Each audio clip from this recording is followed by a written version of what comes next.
যদিও গোটা বিশ্বে মুসলমানেরা মার খায়, কিন্তু বিজয় হবে ইসলামের, ঠিক কিনা? স্যামুয়েল হান্টিংটন একটা বই লিখেছে, দ্য ক্ল্যাশেস অফ সিভিলাইজেশন, সভ্যতার সংঘাত। সেখানে তিনি দেখিয়েছেন এই সভ্যতা, ওই সভ্যতা, ওই সভ্যতা। তিনি বলেছেন পৃথিবীতে অনেক সভ্যতা এসেছে, চলে গিয়েছে, অনেক ধর্ম জেগে উঠেছে, থেমে গিয়েছে। সর্বশেষ এসে গবেষণা করে বলেছে, সর্বশেষ এমন একটা ধর্ম ডমিনেট করবে যেটা এমন ভাবে দাঁড়াবে গোটা বিশ্বের সব রাজকীয় মসনদ গুলোকে চুরমার করে তার পতাকা গাড়বে, আর এই পতাকার মধ্যে লেখা থাকবে লা ইলাহা ইল্লাল্লাহ মুহাম্মাদুর রাসূলুল্লাহ। এই ইসলামের বিজয়, এটাকে আর কেউ থামায় রাখতে পারবে না। জোরে কোন ঠিক কিনা? গোটা বিশ্বে সবচেয়ে বেশি নির্যাতিত মুসলমানেরা, ঠিক কিনা? কাশ্মীরে মাইর খায় কে? মুসলমান। ফিলিস্তিনে মাইর খায়, ইরাকে মার খায়, তারপরে মায়ানমারে মার খায়, বাংলাদেশেও মার খায়, চীনের উইঘরে মার খায়। গোটা বিশ্বে মুসলমানেরা মার খায়, কিন্তু সব ধর্মের লোকেরা তাদের ধর্ম রেখে দিয়ে ইসলাম ধর্মের ভেতরে ঢুকে যাচ্ছে। সুবহানাল্লাহ। ইউরোপ আমেরিকাতে এর ধারাবাহিকতা বাড়ছে, প্রতিনিয়ত কালিমা পড়ে লোকজন মুসলমান হচ্ছে। যুবক যুবক ছেলেরা এখন টাকনুর নিচে আর কাপড় পরে না, উপরে কাপড় পরে। তারা দাঁড়িয়ে দাঁড়িয়ে দাড়ি রাখা, টাকনুর উপরে কাপড়, ছোট্ট কোরআনের কপি নিয়ে আর গেঞ্জি পরে দাঁড়ায়। গেঞ্জির পেছনে লেখা থাকে মোহাম্মদ, MUHAMMAD। কি হয়? মোহাম্মদ। তাদের পিছনে, সবার গেঞ্জির পিছনে মোহাম্মদ দেখে খ্রিস্টানদের এই নাম মুখস্থ হয়ে গেছে। খোদ ইউরোপে নাকি বর্তমানে সবচেয়ে জনপ্রিয় নামের তালিকায় রয়েছে মোহাম্মদ। সবচেয়ে জনপ্রিয় ফেমাস নামের তালিকায় এখন ইউরোপে খোদ খ্রিস্টানদের রাজ্যে মোহাম্মদ নামটা সবচেয়ে জনপ্রিয় হয়েছে। গেঞ্জির পিছনে মোহাম্মদ নাম দেখে তাদের কৌতূহল। ঘটনা কি? এই ছেলেরা ভালো ভালো কাজ করে, রাস্তায় ময়লা থাকে, ময়লা ক্লিন করে, কিন্তু কারোর সাথে কথাবার্তা বলে না। গেঞ্জির পিছনে লেখা মোহাম্মদ। তারা বাড়িতে যে গুগল সার্চ ইঞ্জিনে লেখে যে দেখি তো এটা কি, MUHAMMAD। ইন্টারনেটে গুগল সার্চে যখন তারা মোহাম্মদ লেখে, তখন ইন্টারনেটে বিষ্ণু ঈসা ইসলামের জীবনী চলে আসে। তারা অবাক হয়ে জীবনী পড়তে থাকে। অনেকে পড়তে পড়তে চোখের পানি ছেড়ে অশ্রু বিসর্জন করে।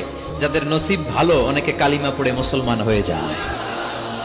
ইউরোপে যদি এরকম গণজোয়ার তৈরি হয়, তাহলে এটাই প্রমাণ করে ইসলামের বিজয়কে কোনো অপশক্তি ঠেকিয়ে রাখতে পারবে না। খ্রিস্টানরা যেখানে যে নামাজ পড়ে, ওটারে কি বলে জানেন? গির্জা। ইংরেজিতে বলে চার্চ।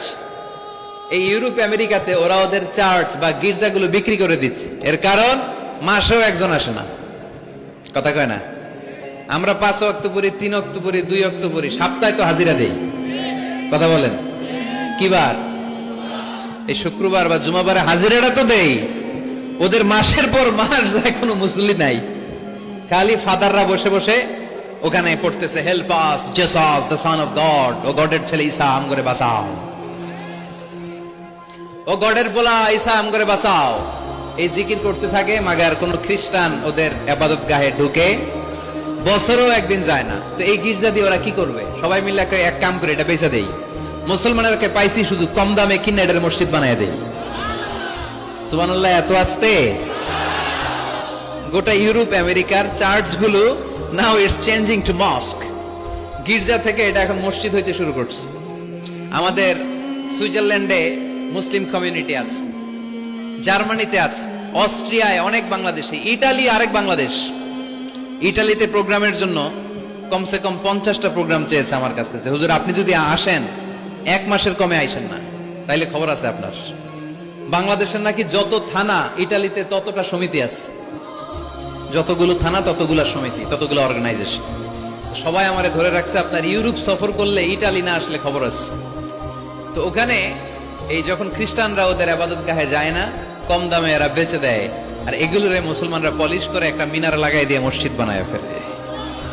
প্রতিনিয়ত সেখানে আজান হচ্ছে, আল্লাহর ধ্বনি উচ্চারিত হচ্ছে, ইসলামিক সেন্টার হচ্ছে। স্ট্রিট দাওয়া মানে রাস্তায় দাঁড়িয়ে ইয়াং যুবক ছেলেরা দাওয়ার কাজ করে। এখন গণজাগরণ যুবকদের, তাদের কথায় মানুষ আকৃষ্ট হয় বেশি, ঠিক কিনা? রাসূল সাল্লাল্লাহু আলাইহি ওয়াসাল্লাম বলেছেন, আরব দেশে কেউ যদি লাল কপালওয়ালা উট পায়, তার চেয়ে দামি জিনিস আর হয় না। আমরা বর্তমানে কি পাইলে খুশি? কেউ হয়তো BMW পেলে সবচেয়ে খুশি, 1 কোটি টাকার বান্ডিল দিলে খুশি, ডুপ্লেক্স একটা বাড়ি দিয়ে দিলে খুশি, তাই না? কিন্তু আরব দেশে এগুলো পাইলে তারা বেশি খুশি হতো না, তারা লাল কপালওয়ালা উট পেলে খুশি হতো বেশি। বিষ্ণু ঈসা ইসলাম বলেন, তোমার কারণে যদি কেউ অন্য ধর্ম থেকে ইসলামে আসে জাহান্নাম থেকে জান্নাতি হতে পারে, লাল কপালের উট পেলে তোমার যত খুশি হওয়া উচিত তার চেয়ে তুমি বেশি খুশি হয়ে যাবা। এজন্য আমাদের দাওয়াতি কাজ বাড়ানোর দরকার আছে না নাই? উই অল আর দাঈ ইলাল্লাহ, আমরা সবাই দাঈ। দাওয়াতি কাজ আমাদের সবাইকে চালিয়ে যেতে হবে। আমাদের কমিউনিটিতে, আমাদের সমাজে, আমাদের গ্রামে, আমাদের ওয়ার্ক প্লেসে, যে যেই জায়গায় কাজ করি, যে যেই বাজারে ব্যবসা করি, ওইখানে আমার দাওয়াতি কাজ চলবে, ঠিক কি না? আল্লাহর দেয়া ধর্ম, ইসলাম কি বানানো ধর্ম? আমি চাইলেই কি কোরআনের আয়াত চেঞ্জ করতে পারবো? প্রধানমন্ত্রী ডোনাল্ড ট্রাম্প, কোন নবী, পৃথিবীর কেউ কোরআনের একটা আয়াতের চেঞ্জ করার ক্ষমতা রাখে? আয়াত তো দূরের কথা, একটা শব্দ, একটা অক্ষর, একটা নোক্তা। নোক্তা চিনেন? বায়ের নিচে কয় নোক্তা? তায়ের উপরে, সায়ের উপরে, ইয়ার নিচে। এগুলো চেঞ্জ করা যাবে? কথা বলেন। অসম্ভব। কোরআনকে চেঞ্জ করা যায় না। কোরআনের কপি যদি আগুন দিয়ে জ্বালিয়ে দেওয়া হয়, কোরআন শেষ হয়ে যাবে? এরকম পরিকল্পনাও করেছিল ইসলাম বিদ্বেষীরা, ভারতবর্ষ থেকে কিভাবে কোরআন সরানো যায়। তারা প্ল্যান করলো ভারতের কোরআনগুলোর মধ্যে আগুন ধরাই দিবে, তাহলে কোরআন শেষ। তাহলে কি কোরআন শেষ? তারা রিপোর্ট পাঠালো ইংল্যান্ডে, no, it's completely wrong, because they don't just write down the holy Quran in printed copy, they memorize the verses of Quran in their own hertz.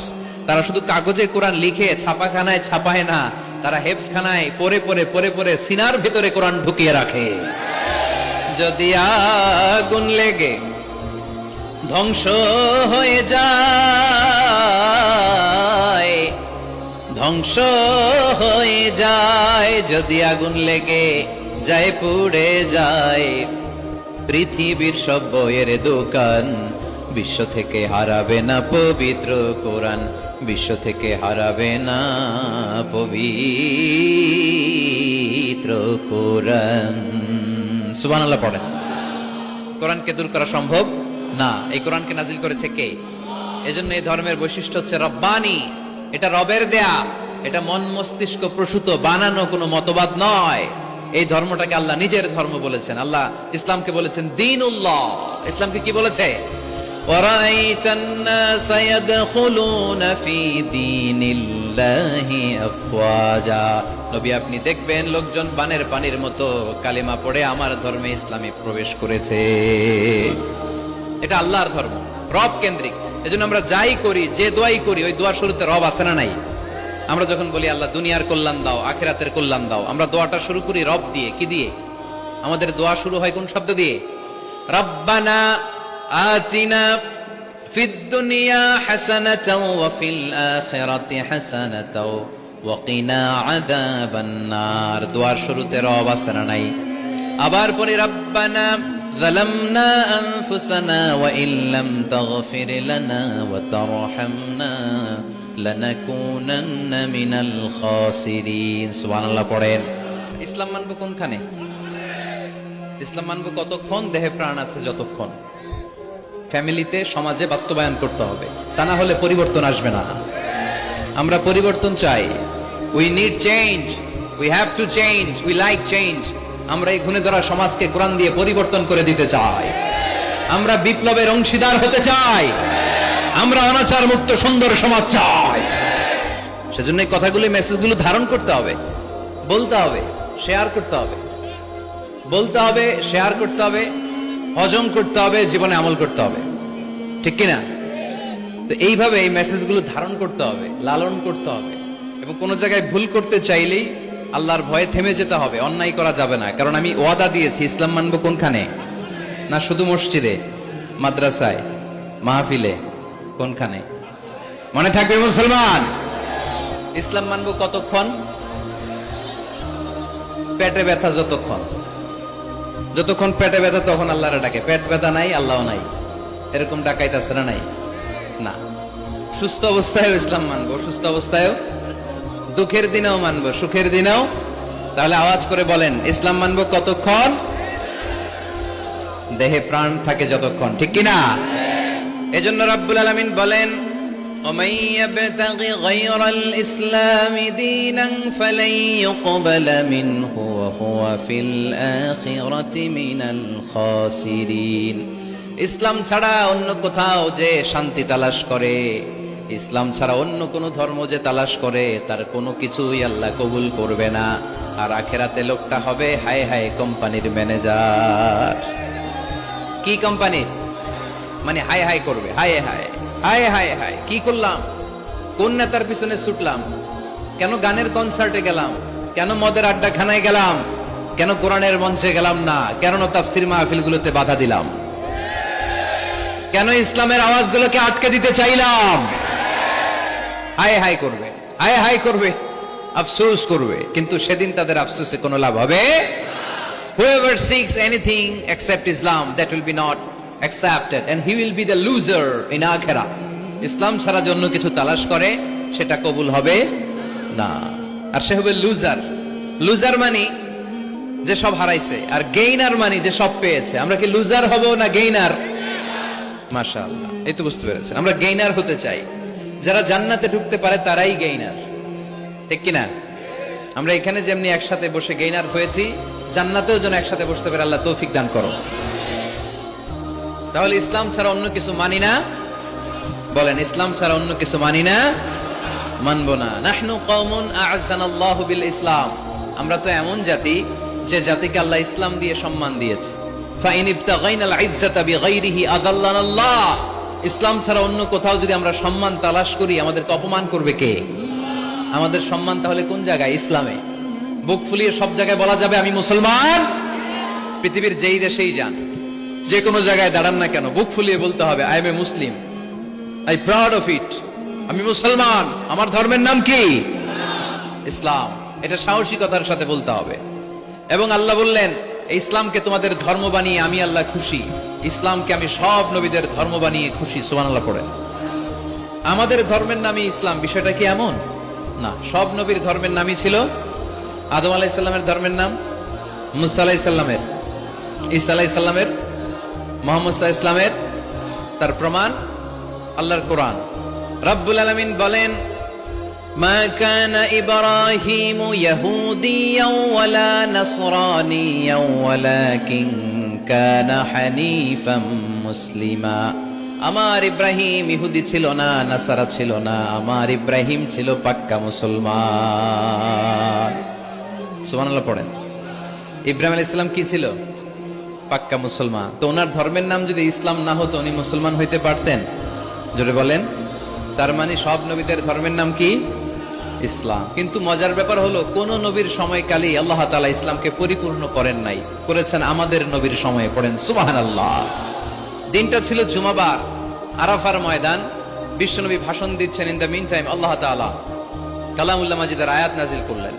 আল ইয়াউমা আকমালতু লাকুম দীনাকুম ওয়া আতমামতু আলাইকুম নি'মাতি ওয়া রাদিতু লাকুমুল ইসলাম দীনা। আজ আমি তোমাদের নিয়ামতকে পরিপূর্ণ করলাম, ইসলামকে পরিপূর্ণ করে দিলাম, কমপ্লিট করে দিলাম। ইসলামকে তোমাদের ধর্ম হিসেবে নির্ধারণ করে আমি আল্লাহ খুশি হয়ে গেলাম। সুবহানাল্লাহ পড়ে। ইসলামকে আমাদের ধর্ম বানিয়ে খুশি কে? কিন্তু আমরা তো খুশি না। আমরা খুশি? কথা বলেন। আপনারা যে খুশি এটাও জোরে কইতে পারলেন না। ইসলামকে ধর্ম হিসেবে পেয়ে আমরা খুশি না বেজার? আমরা খুশি। প্রত্যেক নামাজ শেষে কিন্তু এই ঘোষণাটা দেই, অর্থ বুঝি না তাই বুঝতে পারি না। আমরা বলি প্রত্যেক নামাজের পরে রাদিতু বিল্লাহি রাব্বা ওয়া বিল ইসলামি দীনা ওয়া বি মুহাম্মাদিন রাসূলা।